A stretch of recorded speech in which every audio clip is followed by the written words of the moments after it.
Okay, welcome back. We're talking about the Wi-Fi standards and how you probably don't need 6E or 7. Maybe you're after longer range. Okay, yeah, that might happen. The new version they're working on now has, one version had beam forming, where you could put it like in the corner of the house and basically point the antenna towards the rest of the house, that kind of thing. It's a little bit more sophisticated than that, but it's basically what that's all about. So maybe you might want to do it because it has better coverage, but and speed is great, but the limiting factor is not going to be the speed of your wireless. It's going to be the speed of the internet service coming to your house.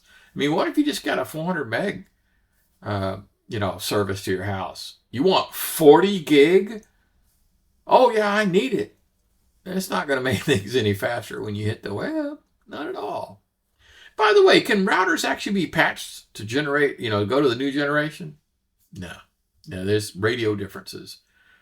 Okay, now a lot of people, not a lot, some people get confused with cellular generations and Wi-Fi generations. I'm using 5G. It's like, okay, so does that mean you got 5G Wi-Fi? They're not related in any way. Okay, so Wi-Fi protected access. Now this is kind of a history lesson. In the old days, we started out with wired equivalency privacy. That was broken almost immediately. And then Wi-Fi protected access, which is good. Then another version. And this one had pretty decent encryption. However, it had some things that were kind of wrong with it. And what would happen is somebody in a coffee shop could send a disconnect signal. And your machine would temporarily drop off, wake up again, and go through the initial handshake where the shared keys are, and you could listen in.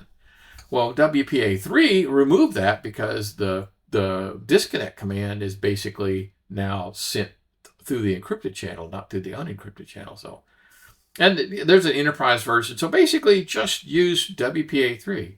Now, let me ask you, how much of the conversation is actually being encrypted? I'm sitting here at the coffee shop. So it's encrypted from me sitting at my table to some wireless access point behind the kitchen. And after that, it's thrown onto the internet that's not encrypted.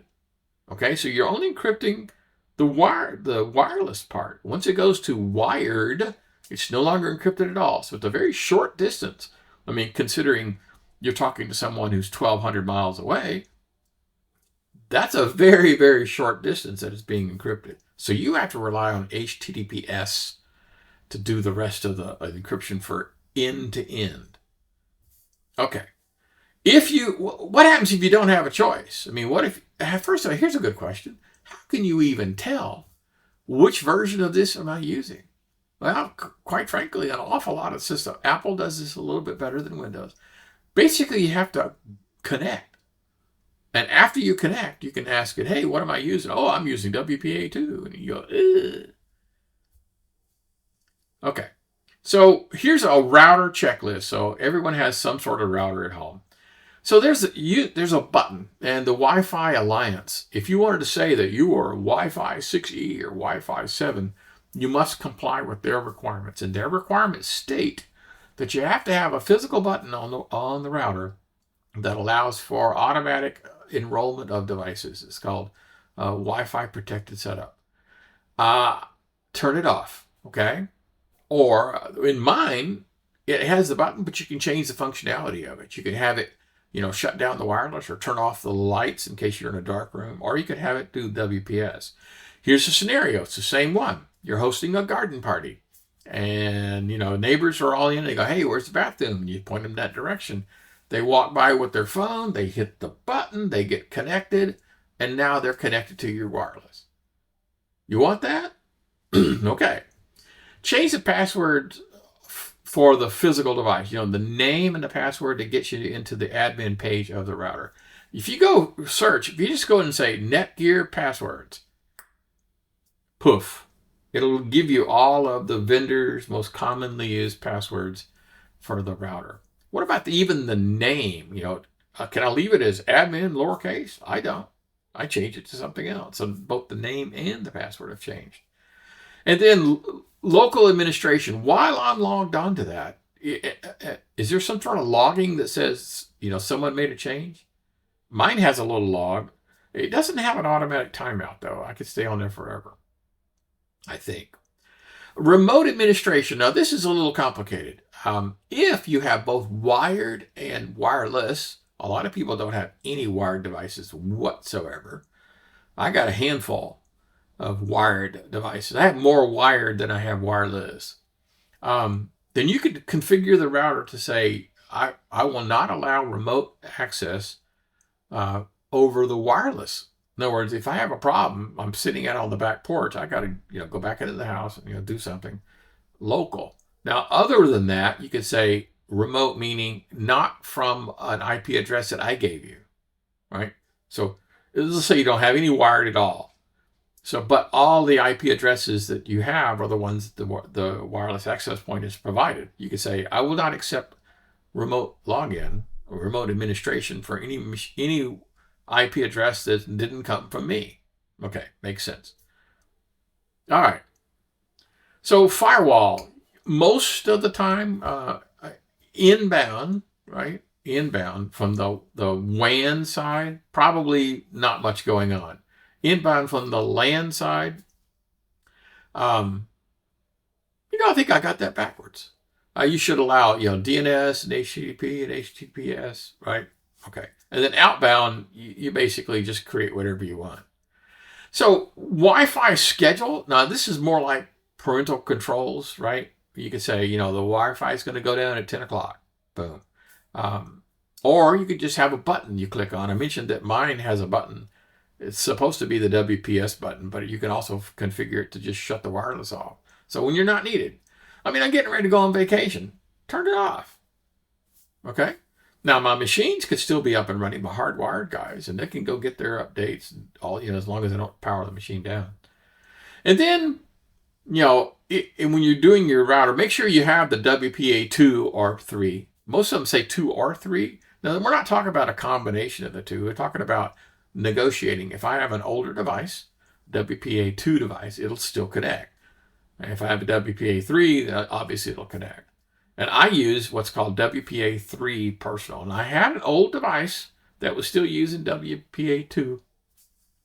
And I got rid of it. It was like, it's an old device anyway, so I'm just going to discontinue. So I could hook my guy up to WPA3. And I pulled down a Raspberry Pi, and I'm thinking, geez, I wonder if this guy's up to snuff. Yeah, it was.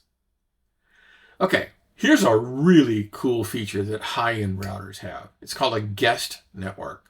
So I have a normal wireless network, with the SID, the service. What's the other S? SSID. I don't know, whatever. Something service identifier. And it has a password. And it gets me to everything. But you could have what's called a guest network. So this is a different SID with a different password. And so when your niece comes to visit with you for a week, you could just say, here's the guest password, which only goes to the internet. In other words, you're on a wireless device, but you can't see any of my machines at all. You can't see, my main machines, my servers, my NAS box, or any of my wireless devices. All you can do is just go from your machine out to the internet, and that's it. So that's a very cool feature. You really, really, really need to do that. MAC filtering. Yes, I do this. Now, there's two ways you can prevent your neighbor from using your wireless. One is you have a password on the SID. Okay.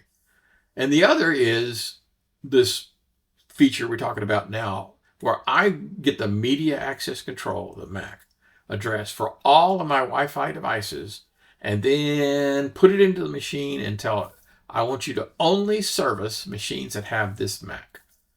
Kind of cool. Now, the problem is I bought a new machine not too long ago, and I poked around it trying to find the MAC address of the wireless and just flat could not find it. I couldn't find it anywhere in any of the configuration screens. And I went, well, this is annoying. So I had to temporarily turn that off, allow it to connect to see what the MAC address was, copy and paste, and then turn that feature back on. It was kind of annoying. Universal plug and play, same thing. On some routers, you have a USB port, and you walk in and you plug into the thing, and it automatically detects it and does its thing. I don't go for that, so disable that. And then back up your settings to your PC. It just configure the thing that way. If an update goes wrong or something, you can just put everything back. Because trust me, setting up the Mac filtering, that takes a couple minutes to do, and you certainly don't want to have to do that again. Okay, what about updates? So firmware updates, do you get notified? I don't. Maybe I probably could have been on the mailing list from, Netgear or Asus or whatever brand that I have. But no, I don't. I just periodically check. Monitoring attached devices, I like this. In my screen, we're getting ready to do a demo here in just a second. In my screen, I get to see who's currently connected. Now, pretty cool. So, and because I use this thing called DHCP down here, I get a friendly name. I don't get, gobble, gobble, gobble, gobble. I get mom's PC, or, that kind of stuff, things that make sense.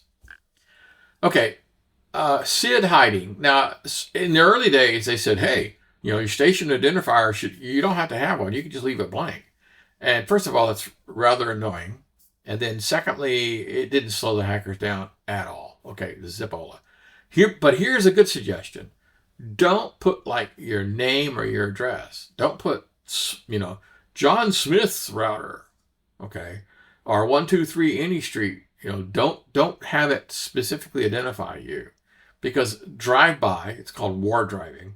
Drive-by could find a signal, but they don't know where it's coming from. They don't tell which one of the houses is it, which is a good thing. And then dynamic host control protocol. If you're a network kind of guy or gal, you know what this is all about. I create a list of all the devices, and it automatically, instead of some devices have reservations, so my printer is always, this bit 192.168.0.1, whatever. And then this is the thing that provides the friendly name, and then it's the thing that allows me to do the Mac filtering. Okay. So we're going to demo one. So this is kind of a cool demo, because it looks like my router. So one of the first things you can do is to go down here and see how many people are on the list. Okay. So boom. Now this is all fake, right? But these are the people who are currently connected to your system. So you'd want to know that. So there's some Samsung device and some HP printer and some touch screen and a PC and Google Nest and an Asus phone. Now, if all those make sense to you, so here's a hardwired one, the Asus PC, and all the rest, and you can tell what generation. This is a 6. This is a 2.4 frequency, then a 6, and all that stuff, and then what their current rates are, etc. So this is great. You bring this up, you'll be able to say, wait a minute, what the heck is that? I don't know that guy. Find out if your neighbor is actually using your system. This is if you have a flash drive connected. It'll come up and tell you all the stuff about that. Okay. So this is pretty straightforward stuff. So I'm going to go to, I was trying to get to the part. Yeah, this one is a dual band, and it's using WPA personal. Oh man, I want it to change it to WPA 3. If you have no devices that are in WPA 2, well then don't enable that. Okay, great.